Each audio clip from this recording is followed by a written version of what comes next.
My name is Anna, and I thought I'd done everything right. For 18 years, every extra shift, every canceled vacation, every worn-out pair of sneakers went into one place: the college fund for my daughter Mia. $199,000. That number was my private trophy, the proof that I had beaten the odds as a single mom. Then, one morning, I opened my banking app and felt the floor vanish beneath me. My joint savings account, the one I'd naively kept with my mother for security ever since I was 19, showed a balance of exactly zero. One single transaction, $199,000 withdrawn. Under authorized user, the name was hers, my mom. I drove to her house with my hands shaking on the steering wheel, replaying every sacrifice I'd made for that money. When I confronted her, my voice was low and deadly calm. "Where is Mia's college fund?" She didn't flinch. She actually laughed. "Thanks for funding your sister's wedding," she said, like it was some kind of joke, like she hadn't just burned my daughter's future to the ground. Then she added, almost casually, "And no, Anna, you're not invited. It's a small family event. You understand?" I smiled, but it felt like my face might crack. "Sure," I whispered. "I understand perfectly." Moments later, as I walked back to my car, my phone buzzed. My dad's name lit up on the screen. When I answered, all I heard was his voice breaking on the other end. He was crying. And that's when I realized this wasn't just about money. It was about everything my family had been hiding for years. Stick around until the end of this story, and don't forget to follow and subscribe, because this family revenge is about to expose secrets my mom never thought would see the light of day.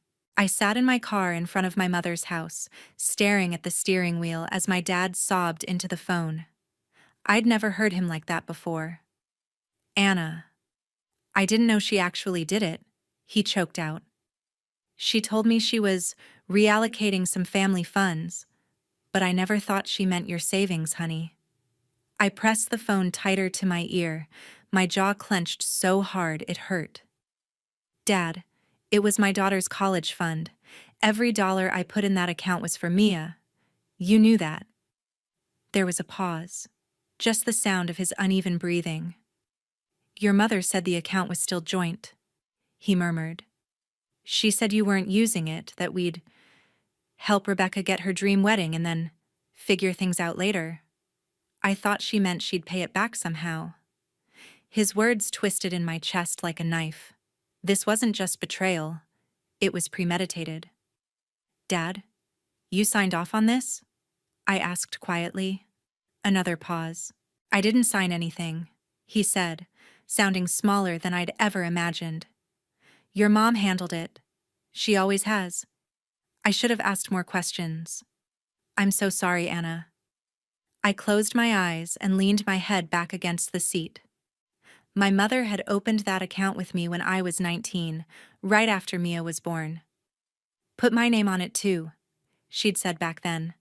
"If something happens to you, I can protect the money for Mia." I was young, exhausted, and grateful.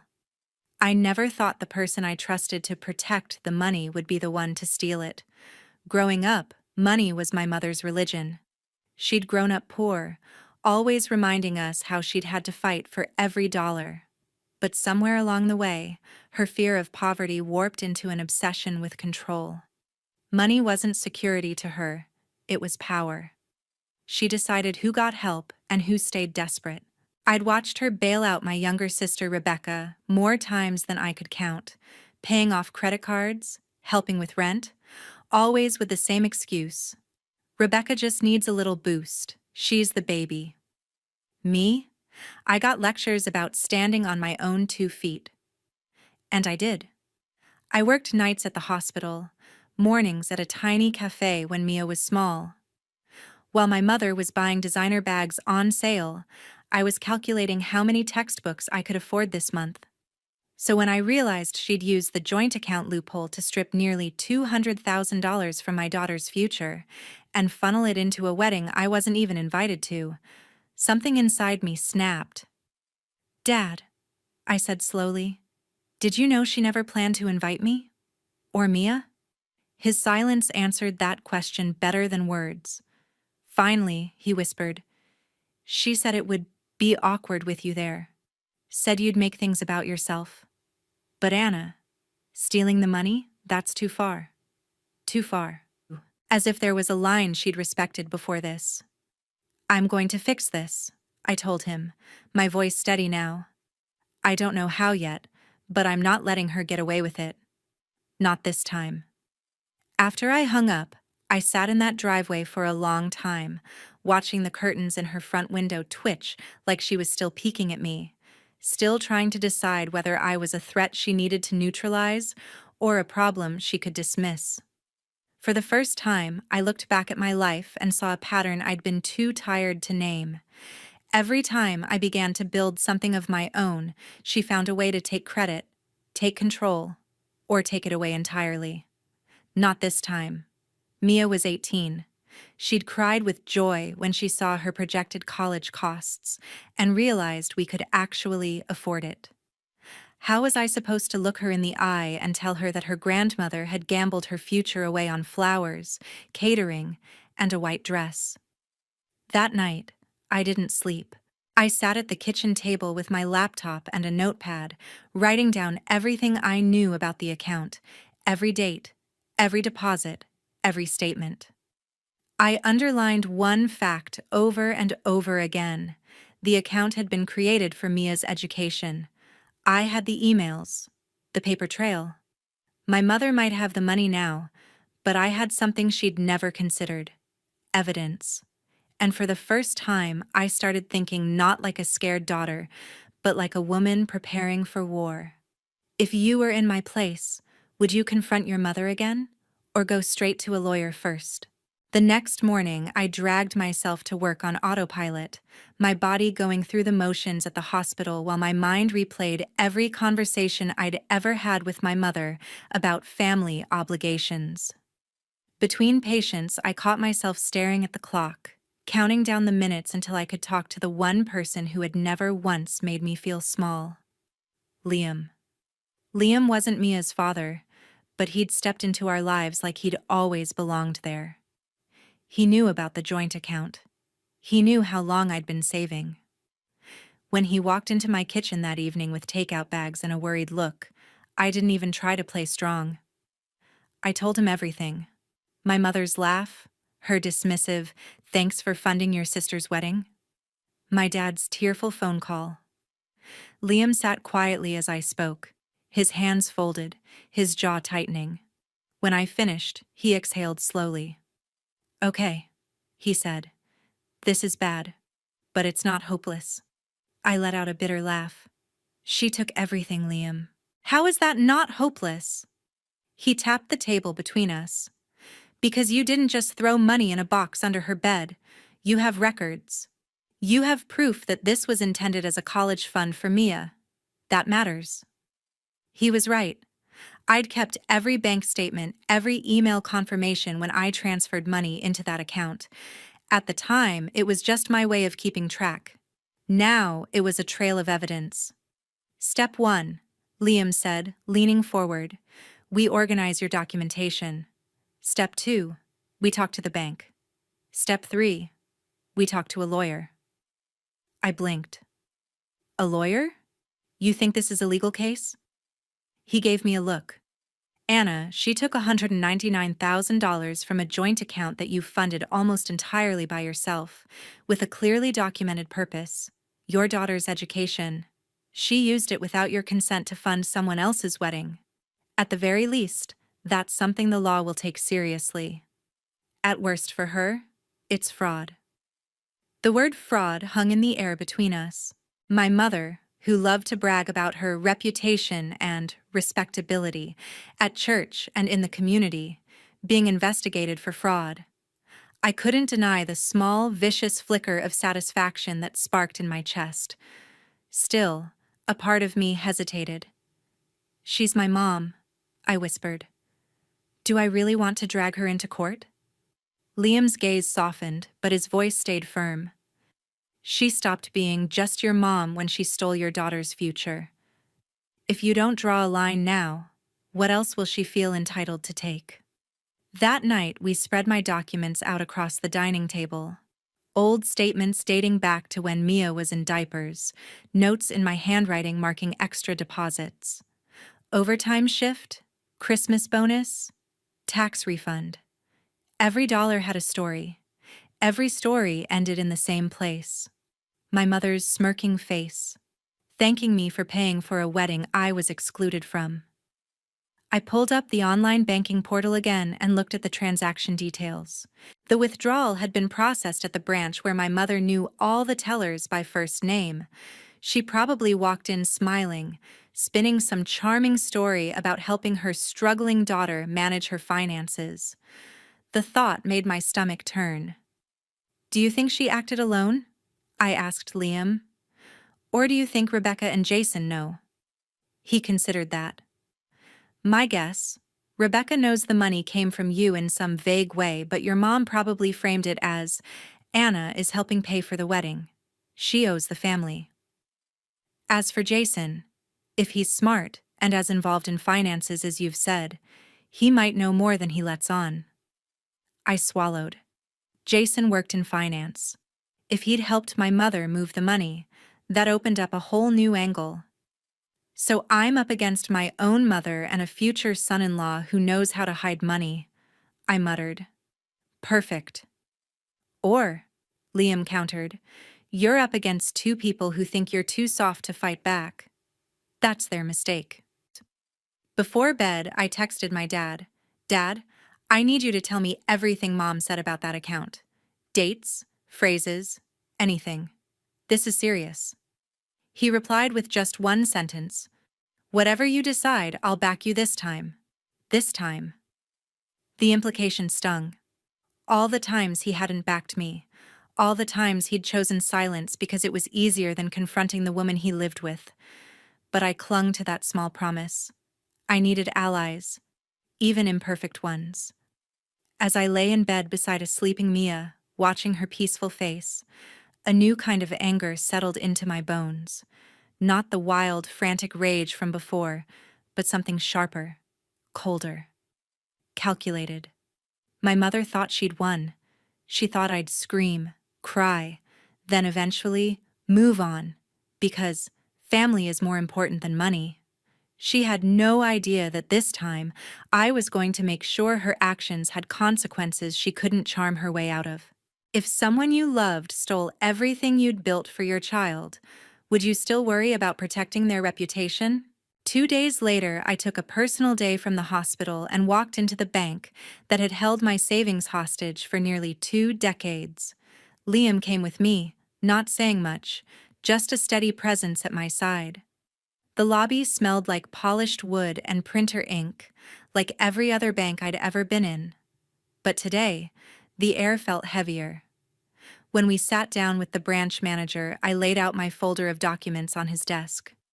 "This account was opened 18 years ago," I began, my voice steady. "In both my name and my mother's. It was created for one purpose: to fund my daughter's college education. I contributed almost all of the money you see here." I slid a highlighted statement across the desk, showing the final balance before the withdrawal. "Last week, my mother withdrew the entire amount without my knowledge or consent." The manager adjusted his glasses, scanning the papers. "Legally," he said carefully, "a joint account gives both parties the right to withdraw funds." I nodded. I'd expected that speech. "I understand that," I replied, "but I wanted on record that this was done against the intent and understanding of the person who funded the account.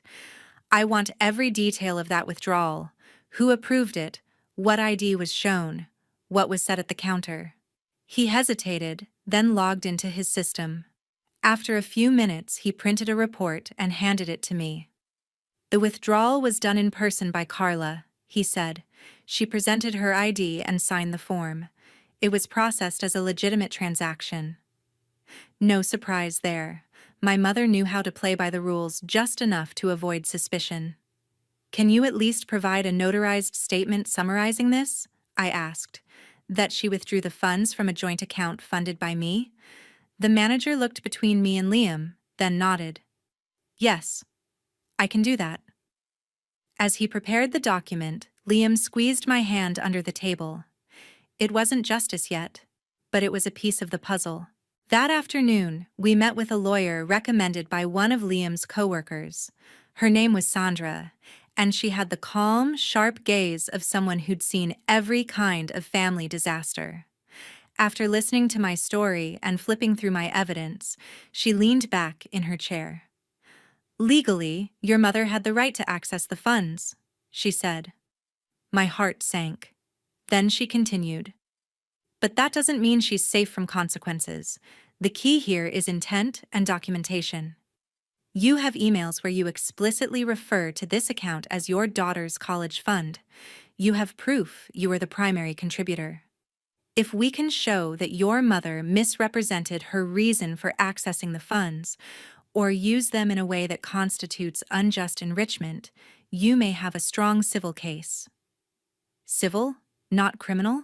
I asked. She tapped her pen thoughtfully. At this stage, it looks more civil. Seeking restitution, potentially damages. However, if there's evidence she lied to bank staff, forged anything, or colluded with someone, say, your sister's fiancé, to conceal the source of the funds, it could edge into criminal territory. That would be up to law enforcement. The idea of my mother facing criminal charges left a bitter taste in my mouth. I didn't know if I wanted her in handcuffs. I just wanted Mia's future back. What about the wedding? I asked. It's in a few weeks. She used the money to pay for it. Sandra's eyes sharpened. Good. That gives us leverage. If we can prove that wedding vendors were paid from those funds, we establish a direct line from your savings to their event. Judges don't like to see someone blow through money that isn't theirs on luxuries. On the drive home, Liam and I sat in thoughtful silence. Finally, he said, You know, if Jason's involved in tracking finances for the wedding, we might not need to guess. We might be able to get invoices, transfers, even emails tying him and your mom together on this. How? I asked. He'll never just hand those over. Liam shrugged. Maybe not willingly. But people talk. Vendors talk. And your dad? He might know more than he realizes. That evening, I called my dad again. This time, I asked specific questions. When had my mother started talking about helping with the wedding? Did she mention amounts? Had she ever said where the money was coming from in exact terms? He hesitated more than once, clearly torn between loyalty and guilt. She said you weren't really using the account, he finally admitted. Said you were too practical to mind helping your sister. She kept saying, Anna will still figure something out for Mia. She always does. My chest burned. My mother had turned my reliability into a weapon against me. She counted on me being the responsible one, the one who would figure something out no matter what chaos she unleashed. After I hung up, I went to Mia's room. She was sitting at her desk, scrolling through college websites. I leaned against the doorway, suddenly unsure how to tell her. Hey, sweetheart, I said softly. Can we talk? She turned, her eyes bright. Did you get the financial aid estimates for state? I was just looking at dorm options. They're tiny, but kind of cute. The words lodged in my throat. I sat on the edge of her bed. Mia, something happened with your college fund. I told her the truth, every ugly detail. Her face went pale, then red, then pale again. Grandma took it? She whispered. All of it? I nodded, feeling my own eyes sting. I'm fighting to get it back. I've talked to the bank, a lawyer, your grandpa. I'm not giving up. But I didn't want you to dream about campuses and dorms without knowing what we're up against. Tears spilled down her cheeks, but she didn't scream. She didn't throw anything. She just said, in a small, shaken voice, I knew she liked Aunt Rebecca more.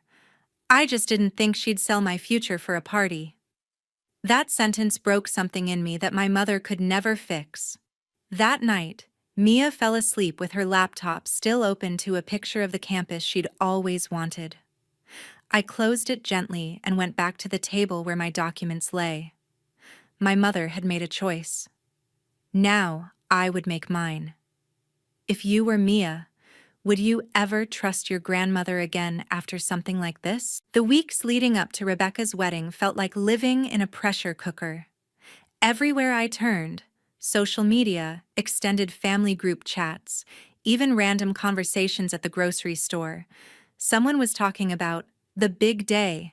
Photos of floral arrangements, venue sneak peeks, and dress fittings floated through my feeds like confetti.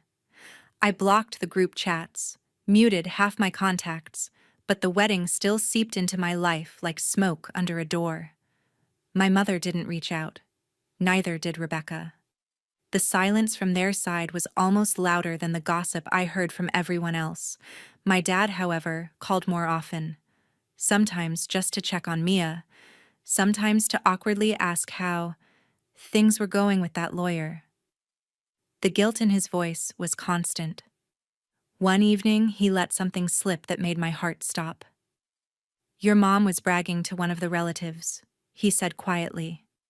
She said something like, "At least the wedding is fully covered. My girls might not always be grateful, but they'll thank me one day." I gripped the phone tighter. "Did she say how it was covered?" He sighed. "She said, Anna's savings were just sitting there. Better to use them for something beautiful than let them gather dust. She said it like she was doing you a favor. Something beautiful." My teeth ground together. My daughter's education reduced to centerpieces and a DJ. With Sandra's guidance, we focused on building a clear chain between the stolen money and the wedding. Liam helped me compile a spreadsheet tracking every large payment my mother had made in the months leading up to the withdrawal. The pattern was obvious: big transfers to vendors, often just days after deposits from my paychecks. When Sandra saw the spreadsheet, her eyebrows rose. "Judges love patterns," she said, "and they really love clear timelines. This is good." We also started quietly reaching out to vendors. I posed as a family member helping coordinate finances and asked for duplicate invoices for my records. You'd be amazed how quickly people will email you sensitive information if you sound just stressed and polite enough. One florist even forwarded a message thread between my mother and Rebecca, where my mother wrote, "Don't worry about the cost, darling. Your sister's college stash is finally good for something fun." That email became Exhibit A. Meanwhile, Mia grew quieter. She kept her grades up, still went to school, still worked her part-time job, but she avoided any conversation that involved the future. One night, I found her deleting college newsletters from her inbox unread. "Hey," I said softly. "Why are you doing that?" She shrugged, not meeting my eyes. "What's the point, Mom?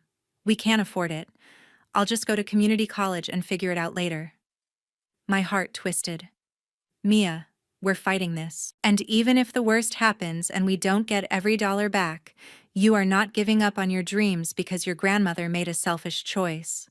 She looked up at me, eyes red. "But what if we lose?" she whispered. "What if she gets away with it, and I'm the one who pays?" I had no easy answer, so I told her the only truth I could offer. "If we lose, you'll still have me. You'll still have Liam. You'll still have your own strength. We'll find another way. But if we don't fight at all, she definitely gets away with it. And I refuse to teach you that it's okay for people to steal from you just because they share your last name." Around that time, word began to spread in the family that Anna is making a fuss about money. An aunt texted me, "Is it true you're trying to sue your own mother?" with a shocked emoji. I replied, "It's true she emptied my daughter's college fund for a wedding. I'm trying to fix that." She didn't respond, but a cousin did. "Good," he wrote. "Someone needed to stand up to her years ago." The wedding RSVP never came for me or Mia. Officially, we were ghosts. Uninvited. Erased. But I had no intention of staying away. Not because I wanted to ruin a party, but because that was the one place everyone involved would be in the same room. My mother, my sister, Jason, extended family, all the people who had quietly benefited from my silence for years. I didn't tell many people my plan, only Liam, Sandra, and eventually, my dad. When I told him I was going to confront Mom at the wedding with evidence, his first reaction was panic. "Anna, you'll cause a scene," he said.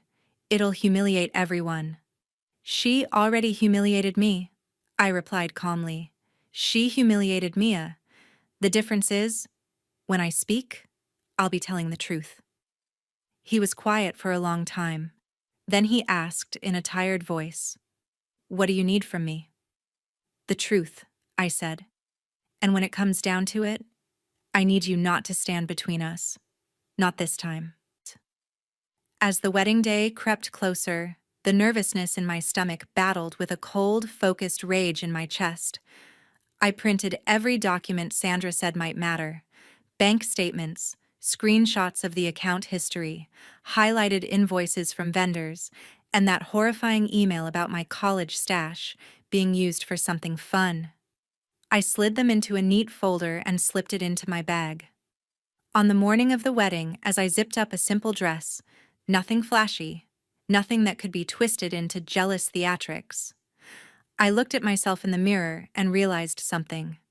I wasn't the scared daughter anymore, begging for crumbs of approval. I was a mother about to walk into a room full of people who thought they knew the story and show them the real one. If your entire family was gathered to celebrate while your future was being burned as fuel for their happiness, would you walk away quietly or walk in with the truth? The venue looked like something out of a magazine: white chairs in perfect rows, fairy lights wrapped around trees, flowers cascading from every possible surface. It was the kind of wedding people posted about for weeks. As Liam and I walked up the path, I could feel eyes following us. We weren't supposed to be there. That was exactly why I'd come. My dad met us near the entrance, his tie slightly crooked, his eyes tired. "You look beautiful," he said, voice hoarse. "Thank you for coming." "You might not be saying that later," I replied, managing a small, humorless smile. He swallowed hard. "I'll tell the truth if anyone asks me direct questions," he promised. "I owe you that much." The ceremony itself was a blur. I watched from the back as Rebecca walked down the aisle in a dress that probably cost more than my car, her face glowing as if the world had never handed her a consequence. My mother sat in the front row, chin lifted, radiating satisfaction. I stared at the back of her head, thinking of the email where she joked about my savings. My fingers tightened around the folder in my lap. When the officiant pronounced them husband and wife, the crowd erupted in applause. I clapped too, but not for the same reasons. I wasn't celebrating their union. I was acknowledging the moment before everything changed. At the reception, the music was loud, the food was lavish, and the bar was open. People laughed, danced, made toasts. My mother moved around the room like a queen at court, accepting compliments on how spectacular everything was. She didn't notice me at first, tucked near the edge of the room with Liam and my dad. "You don't have to do this," Liam murmured beside me. "Yes," I said quietly. "I do." The DJ invited everyone to quiet down for speeches. Rebecca and Jason took their seats at the front table, flanked by my mother and a few close friends. The best man spoke, then the maid of honor. Laughter, clinking glasses, tears. Then the DJ said, "If anyone else would like to share a few words, now's the time." I stood up. The room shifted. Conversations paused. A few whispers rippled through the crowd. I walked toward the center with my heart pounding in my ears, but my steps never faltered. "I'd like to say something," I said, taking the microphone. The DJ, Sensing drama, handed it over with a grin. My mother's smile froze on her face when she saw me. "Anna," she said through her teeth, "this isn't the time." "Actually," I replied calmly, "it's the perfect time. You see, everyone here has been talking about this beautiful wedding, about how generous my mother is for making it all possible. I think they deserve to know how she paid for it." A hush fell over the room. I could feel 100 eyes on me. Rebecca shifted uncomfortably, glancing at our mother. Jason's expression tightened. "Anna, stop," my mother snapped, her voice dripping with warning. "Don't ruin your sister's day." I opened my folder and held up the first page, a bank statement, enlarged and printed clearly. 18 years ago, I began, I opened a savings account in my name and my mother's name. It was meant to protect money for my daughter's college education. Every overtime shift I worked, every tax refund, every extra dollar went into that fund. I walked slowly as I spoke, letting the pages catch the light as I flipped. 6 days ago, that account had $199,000 in it. Then, one transaction. A full withdrawal, processed by Carla. I pointed the paper at my mother. Gasps rippled through the crowd. My mother's face had gone pale, but she tried to recover. "This is a private matter," she hissed. "You're embarrassing yourself." "No," I said softly but clearly. "You're embarrassed because I'm telling the truth in front of people you wanted to impress." I held up another page, an invoice from the venue, marked paid. The timeline is very clear. Right after the withdrawal, payments were made to this venue, the florist, the caterer. Another paper, the florist's email thread, printed and highlighted. I read aloud. "Don't worry about the cost, darling. Your sister's college stash is finally good for something fun." "That's what you wrote, Mom." The room erupted into whispers. Someone near the back muttered, "Oh my God." Jason stood slowly, eyes fixed on the document. "Is this real?" he asked, voice tight. "You used your granddaughter's college fund for our wedding?" My mother's mask finally cracked. "I did what needed to be done for this family," she snapped. "Anna would have wasted that money on some out-of-state school. Mia can get loans. This wedding is once in a lifetime." Mia, standing beside Liam near the back, made a small wounded sound. My chest burned. "You didn't even invite us," I said, my voice shaking now. Not from fear, but from fury. "You stole my daughter's future, spent it on a party we weren't welcome at, and laughed about it." I turned to the room. "You all should know that the generosity you've been praising came out of a girl's education and a single mom's sacrifices." Jason looked sick. "Carla," he said slowly, "did you tell me this money was from a joint account with Anna?" She tried to brush it off. "It's all family money. What does it matter where it came from?" His jaw clenched. "It matters if it's stolen." That word, stolen, hung in the air like a verdict. My dad stepped forward then, voice trembling but clear. "Anna's telling the truth," he said. "That account was meant for Mia's college. Carla knew that. We all did." The room shifted again. Now eyes looked at my mother with something sharper than curiosity. Judgment. Disgust. Rebecca's face crumpled. "Mom, is that why you told me not to invite Anna? So she wouldn't find out?" My mother opened her mouth, closed it, opened it again. For the first time, she looked cornered, fragile, small. "I did what I had to," she whispered. "I'm the only one who ever thinks about this family." "No," I said, dropping the last paper onto the table in front of her, a copy of the preliminary complaint Sandra had drafted, ready to file. "You're the only one who thinks your desires matter more than anyone else's future." Most people would have stopped there, but I wasn't most people. Not anymore. I looked at Mia, at Liam, at my dad, then at the guests. "I'll be pursuing this legally," I said. I won't let her bury this under family drama or guilt. And I won't let my daughter pay the price for my mother's greed. Then I handed the microphone back to the DJ, who looked stunned. For a moment, the room was frozen. Then, everything fractured at once. Voices rising, chairs scraping, Rebecca crying, Jason shouting quietly at my mother. The fairy lights still glowed. The music was still playing faintly in the background. But the illusion was shattered. If you were standing in that room, would you side with the woman who paid for your champagne, or the one who paid with her child's future? I walked out of the reception hall into the cool evening air, my hands still trembling as adrenaline slowly leaked out of my system. Liam caught up to me first, wrapping an arm around my shoulders. "You were incredible," he said quietly. "You didn't scream, you didn't fall apart, you just told the truth." Behind us, the chaos continued.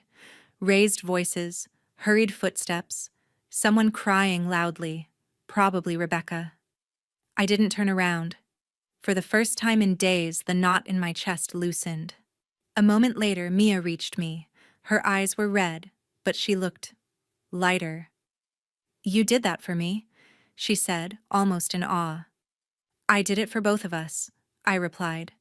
"But yeah, mostly for you." She hugged me so tightly I could barely breathe. "Even if we never see $1 of that money again," she whispered, "I'm glad everyone knows who she really is now." In the days that followed, the fallout was brutal. My mother called me once, leaving a voicemail full of accusations. I was ungrateful, dramatic, cruel for humiliating her. She insisted she'd only ever tried to help, and that family shouldn't drag each other into court. I saved the voicemail. Sandra smiled when she heard it. "This makes her mindset very clear," she said. "She still thinks she's entitled to your sacrifices.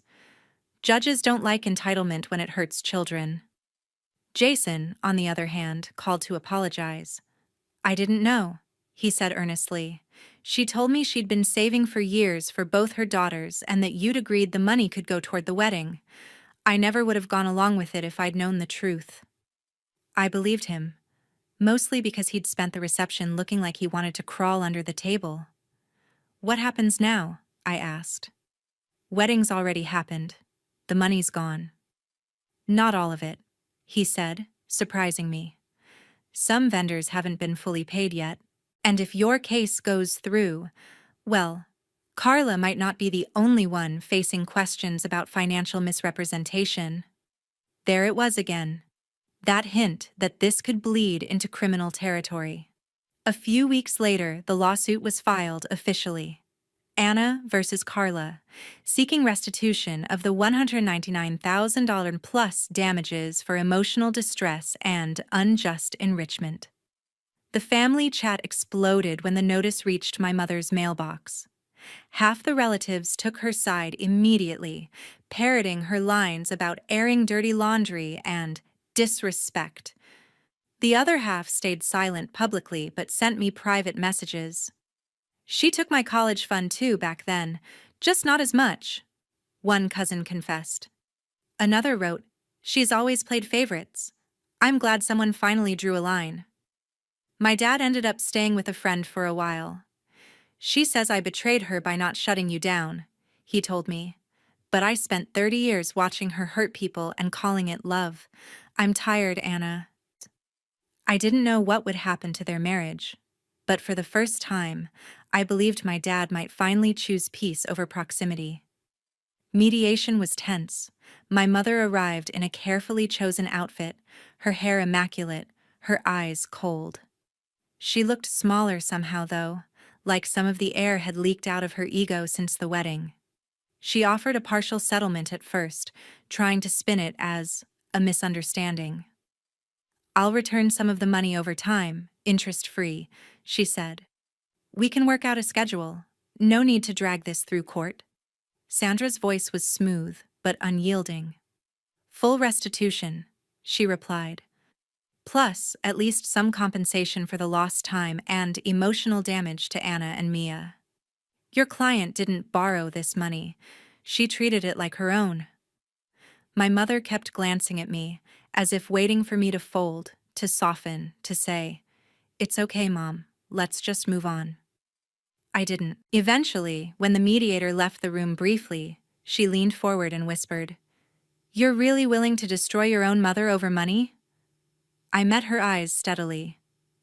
"You destroyed my daughter's future over a party," I said. "This isn't about money anymore. It's about consequences." In the end, faced with the strength of our documentation and the looming threat of a judge who might be far less patient with her than a mediator, she caved.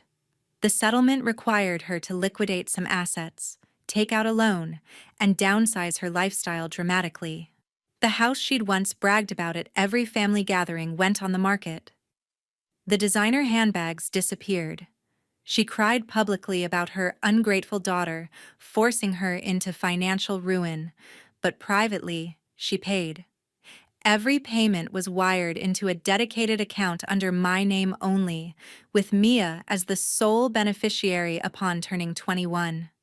This time, there were no joint signatures, no loopholes, no room for misunderstandings.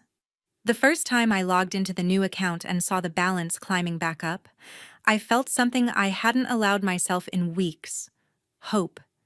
It would take time and interest and careful planning, but there was a real chance Mia could still go to the school she'd dreamed of. When I told her the case was settled, she stared at me for a long moment. So, she had to sell her house? The one she always bragged about? I nodded.